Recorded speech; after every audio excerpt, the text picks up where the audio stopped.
here. It's on the Disney Channel. I have a Disney package with my Hulu Max subscription. I've been trying to make use of that Disney subscription.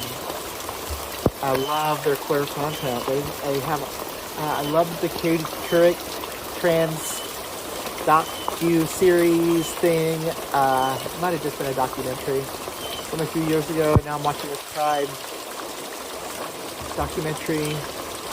And it makes my heart feel seen and warm. Like a rainbow. Like this rain will end.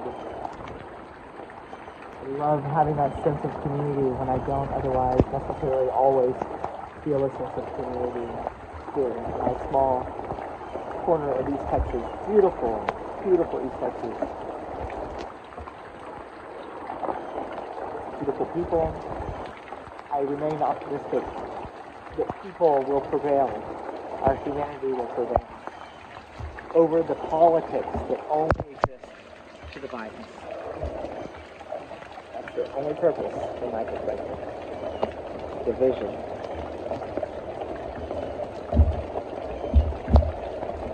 Just feeling a certain kind of way today.